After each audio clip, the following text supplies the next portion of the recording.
He knew all along. He owes you a t-shirt.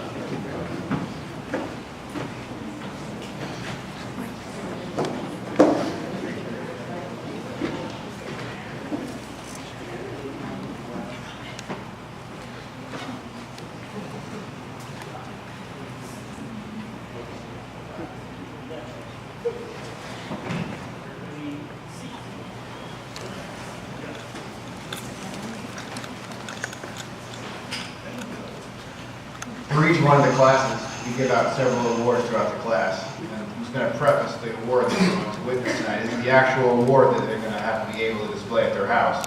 Just so happens that the award store where we get our awards from is closed for 3 weeks starting a week ago. Circumstances beyond my or any of ours control. When I called them, I got the answering machine and the message that they're on summer vacation. So, how you like that?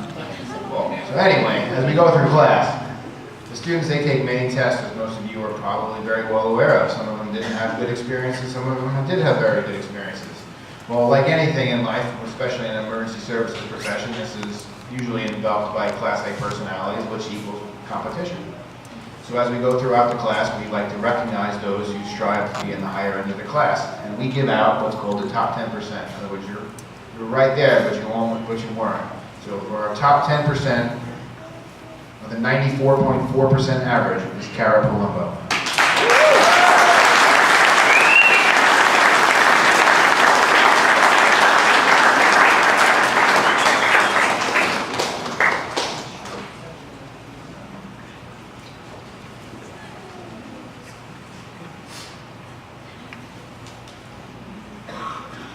Our second top 10% with a 95.2% is Brody McMahon.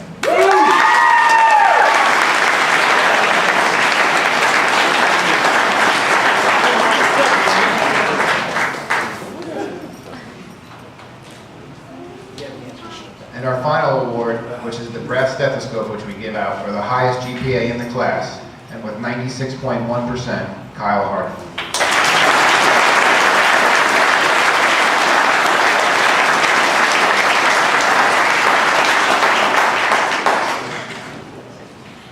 Every class that goes through this academy, everyone, either corrections, law enforcement, fire, EMT, doesn't matter. Every class that comes through here, everyone has a class president. That class president is the one who's kind of responsible for things like you see right here tonight, the class project. And what we're standing on this podium was actually built, comprised of the idea put together by Class 1702. By the way, great job. So for Class 1702, the class president is Brianna Rosekelt.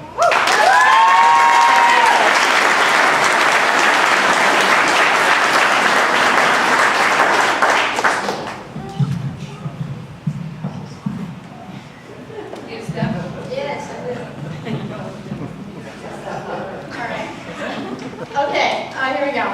Good evening, and thank you all for coming here to celebrate the next step in our lives and in our careers. I'm honored to be the one to give this speech on behalf of our class. My name is Brianna Rosekelt, and I was privileged to be trusted and respected by my fellow classmates to be nominated as our class president. After many long days, countless hours of studying, the day that we have all been waiting for is finally here. So class, our future isn't a distant possibility anymore. It's a reality that begins right here and right now. Some of us may end up working in a hospital, some on the road, and others at fire departments. No matter the path each of us travel from here, there are still challenges to come. What I ask from each of you and myself is that we meet these challenges straight on with our heads held high and our hearts wide open. It shouldn't be enough to simply try to get by in life. That doesn't help the world move forward. Instead, we must strive for excellence in every task we face, big or small. While we may not have the power to inspire the entire world, we do have the power to lead by example and strive for success.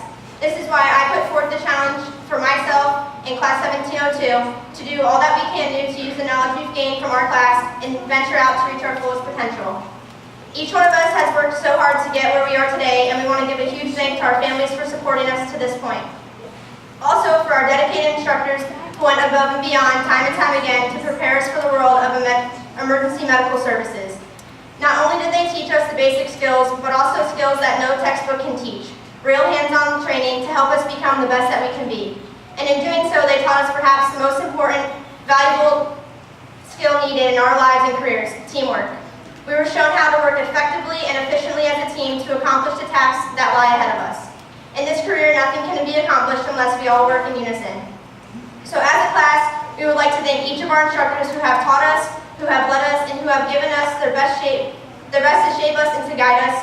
So Instructor Jordan, Riccardi, Clinton, Nichols, Hoff, Rochelle, Wilson, Favazio, Porquillo, Boston, Schleifer, Welchman, Diaz, Ursetti, Labrie, and to the two who have put the most time and effort in, Instructor G and Instructor Martin. On behalf of EMT Class 1702, we thank you from the bottom of our left ventricle.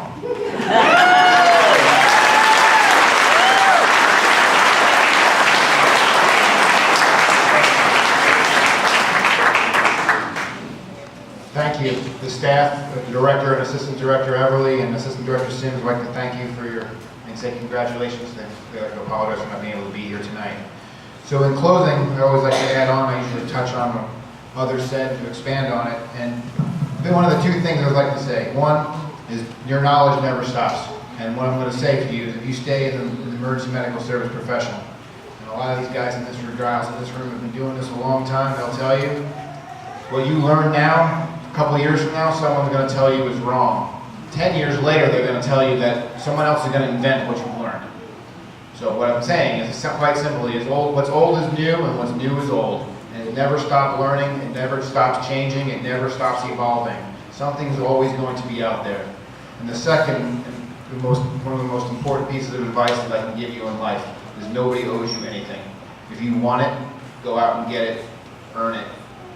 Believe me when I tell you, everybody in this room who does these professions, they've all earned it, they've wanted it, and the juice is worth the squeeze. And what I mean is, you will by no means be unhappy with this profession. It's the greatest thing out there. That's all I have to say.